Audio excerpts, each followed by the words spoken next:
Hello everyone, my name is Maureen. Today, the 16th of November, is my birthday. I thank the Lord for keeping you and I alive.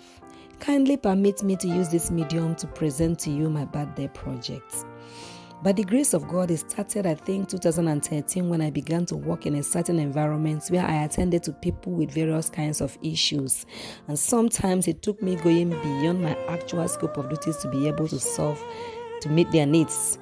And I found great joy in doing it. I love to solve problems. I love to put smile on faces.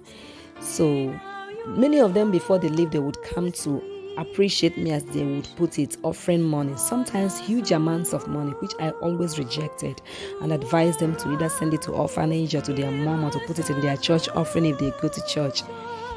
The thing is, I raise my kids the way I teach them not to accept a reward for an act of kindness. And since that is the way I raised them, I try to live by the same principle myself.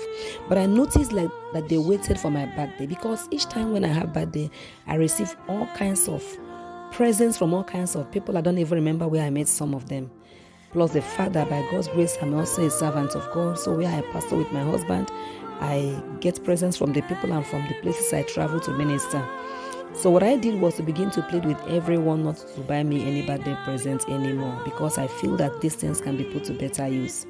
Whatever you want to give me, please monetize it. If it's a card of bouquet, flower bouquet, or clothes or shoes, perfume, whatever you would have loved to give me, find out how much it costs. Even if it's a cake, just give me the money and forget about the presents. And they began to comply.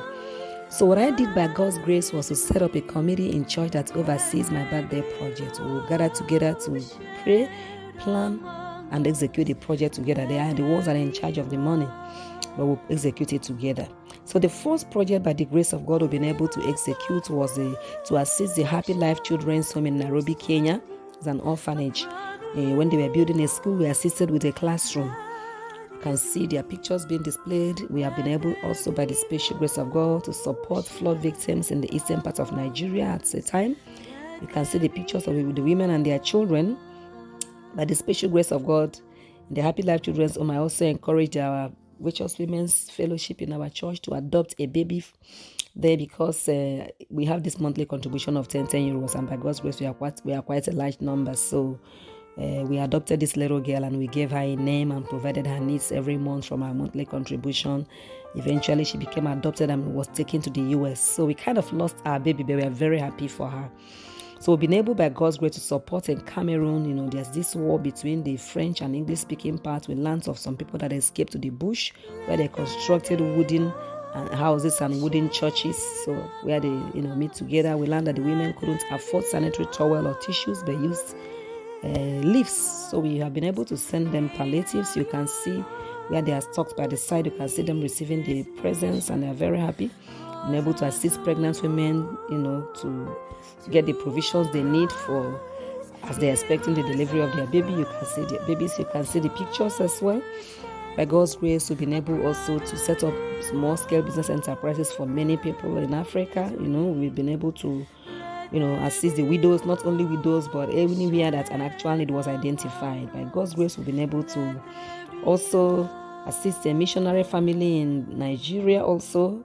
They lived on soya milk, which they produced manually with their children. They had to fetch firewood, fetch water, cook under charcoal in a tripod stand, and then gather bottles, and which they would wash thoroughly and stay awake the whole night, and extracting and bottling this milk and sell in wheelbarrows in the daytime. By God's grace, they've been able to purchase with the birthday project money all the equipment needed for automatic and mechanical production. So they even employed someone to help in the production. They place her on salary, so the children will have more time for their studies.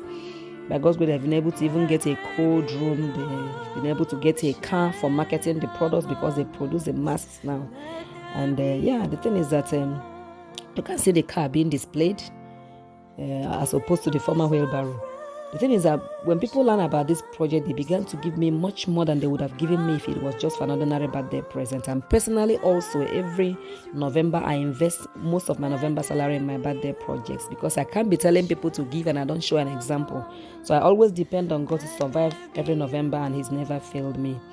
By the special grace of God, last year we had what we called COVID to Christmas palliatives, We sent palliatives to about 10 countries, including Kenya, Tanzania, Uganda, Congo, Benin Republic, Nigeria.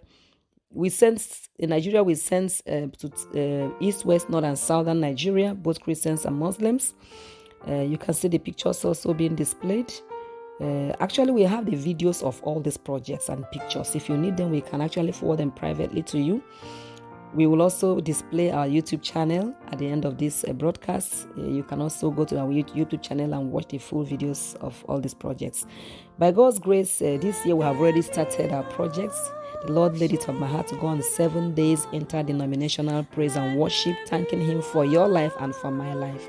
So every night from 11 p.m. to 12:30 a.m., sometimes 1 a.m., we did praise and worship, which ended this morning. I want to appreciate all those who joined me physically in church and those who joined online. It wasn't a prayer and fasting program. It was a praise and fasting program with night vigil and all nights praise and worship nights. So it ended actually this morning.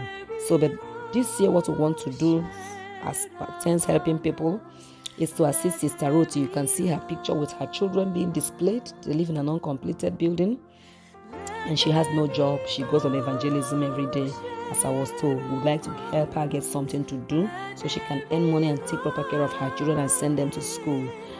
By the grace of God, the major project this year is this church building was started some years back. You can see the pictures being displayed. No roof, no proper roof, no doors, no windows, no floor. They don't have a toilet. They use the bush, including the pastor. So by the special grace of God, we want to be able to, we've started already working on it. As you can see, we're giving it a better structure. We're constructing a toilet, pastor's office, and children's gallery. I think this is also a kind of an act of evangelism, because there may be people who might want to go to this church, but because of this condition, they might be discouraged, because not everybody has the grace to sacrifice. So I would appreciate it if the Lord lays it on your heart to contribute in any way. My 2 bank accounts, both Nigerian accounts and Germany accounts, are being displayed. I will appreciate it.